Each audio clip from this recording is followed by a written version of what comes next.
दोस्तों नमस्ते, मैं सुशील कुलकर्णी, आप देख रहे हैं एनालाइजर न्यूज हिंदी। न जाने क्यों 2-4 दिनों से मेरे दिमाग में एक गाना बार बार आ रहा है। वही गाना कानों में भी सुनाई दे रहा है। शायद मुझे फिल्म इतनी ज्यादा पता नहीं है, आप बता दीजिए कमेंट बॉक्स में वो कौन सी फिल्म थी। हेलन का गाना था और हेलन अपने कैबरे वाले अंदाज में वो डांस करती थी और उसमें एक वर्ड था पहला, मोनिका वो माय डार्लिंग, और उसी गाने का एक वर्ड था, वो आ गया, वो आ गया, वो आ गया। बड़े ही नशीली अंदाज में मोनिका वो आ गया, वो आ गया वाली बात करती थी। मुझे ये वो आ गया वाले जो वर्ड है ना, ये बहुत ही याद आ रहे हैं। महाराष्ट्र की राजनीति में वही हो रहा है।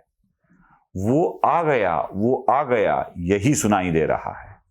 वो कौन है जो आ गया? मुझे बताने की जरूरत नहीं है, आपको पता है वो आ गया मतलब क्या है, उसके आने का अर्थ क्या होता है, आपको पता है। जी हां, वो मतलब देवेंद्र फडणवीस फिर से आ गया है। 2 दिसंबर को देवेंद्र फडणवीस शपथ लेंगे, ईश्वर को साक्ष्य रखकर शपथ लेंगे महाराष्ट्र के मुख्यमंत्री पद की। सबको बड़ा आनंद आ रहा था कि इसे आने ही नहीं दिया। 2014 की सरकार का कार्यकाल खत्म होते होते 2019 में यह बात देवेंद्र फडणवीस ने ही कही थी, समंदर हूं किनारे पर घर मत बसा लेना, लौटकर वापस आऊंगा। और उसी के लिए वो मराठी में एक वाक्य कहते थे, मी पुन्हा येईन, मी पुन्हा येईन, मी पुन्हा येईन, मतलब मैं फिर से आऊंगा, मैं फिर से आऊंगा। 2019 की सरकार जब खत्म हुई तो 2019 में जब नई सरकार बनने वाली थी तो देवेंद्र फडणवीस को आने नहीं देना है, यही सबने ठान ली थी। सबने मतलब उद्धव ने और शरद पवार ने। शरद पवार और उद्धव ने कांग्रेस के साथ हाथ मिलाकर 2.5 साल के लिए अपनी सरकार बना ली और उसे आने ही नहीं दिया, ऐसे कहा गया। उसके बाद 2.5 साल में उसी देवेंद्र ने तख्त पलट दिया, लेकिन एकनाथ शिंदे महाराष्ट्र के मुख्यमंत्री बने। भारतीय जनता पार्टी के साथ सहयोग देने का पारितोषिक एकनाथ शिंदे को मिल गया और 2.5 साल के लिए एकनाथ शिंदे मुख्यमंत्री बन गए। अब मुख्यमंत्री एकनाथ शिंदे बनने के बाद फिर से एक बार मैं पुन्हा येईन वाली बात, मैं फिर से आऊंगा वाली बात चलने लगी और उस वक्त भी यही कहा गया कि मैं फिर आऊंगा। उसके ऊपर भी बहुत बड़ा विवाद हुआ, वही पोस्ट डिलीट भी करनी पड़ी थी भारतीय जनता पार्टी को।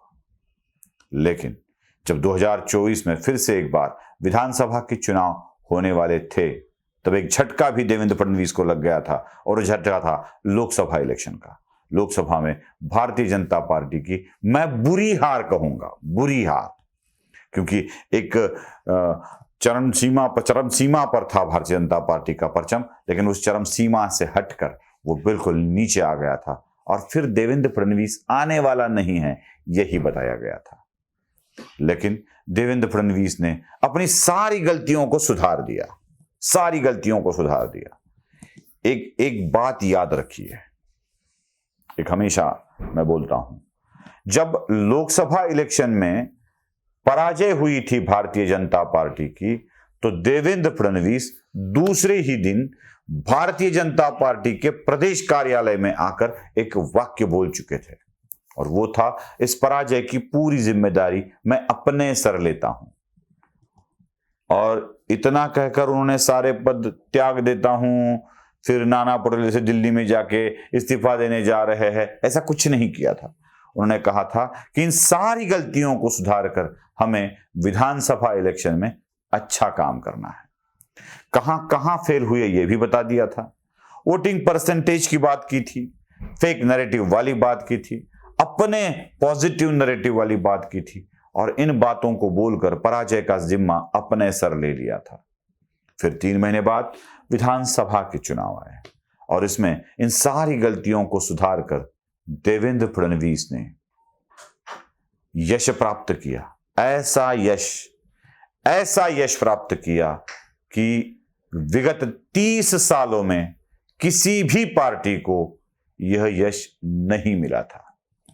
मैं याद दिला दूं आपको 1990 के इलेक्शन में कांग्रेस पहली बार अपना बहुमत खो चुकी थी। शरद पवार ही उस वक्त मुख्यमंत्री थे। मैं यह बात बार बार बोलता आया हूं।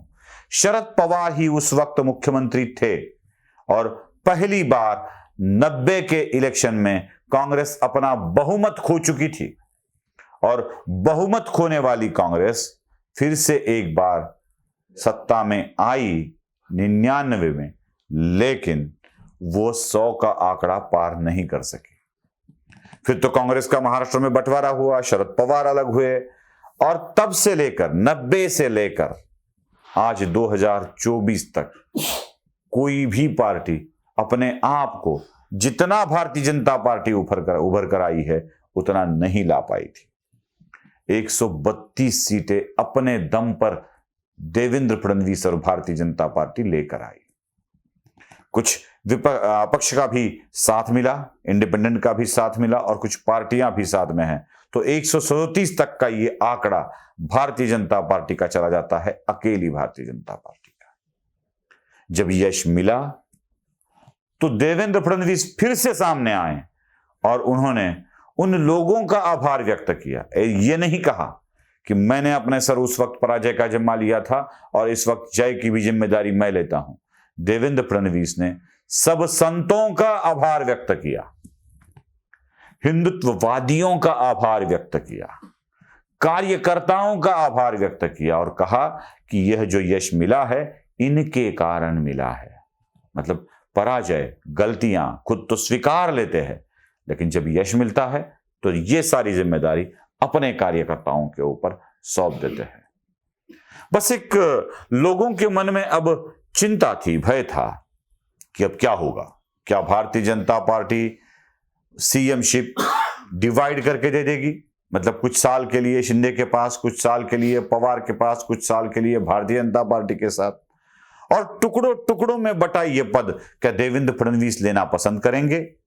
क्योंकि पहले ही डिप्टी सीएम बनाकर उनके कद को छोटा कर दिया गया था।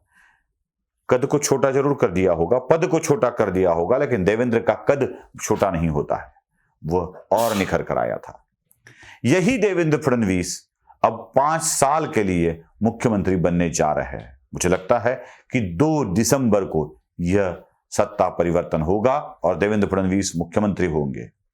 2 दिसंबर क्यों?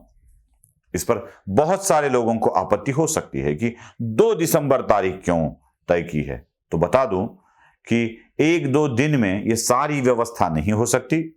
साथ ही साथ उसके बाद जो शुरू होने वाला है वो मुहूर्त वाली बात है, अमावस है, और अमावस के दिन शपथ लेना अच्छा नहीं होगा। हिंदुत्ववादियों की सरकार है भाई, हिंदुत्ववादियों की सरकार है।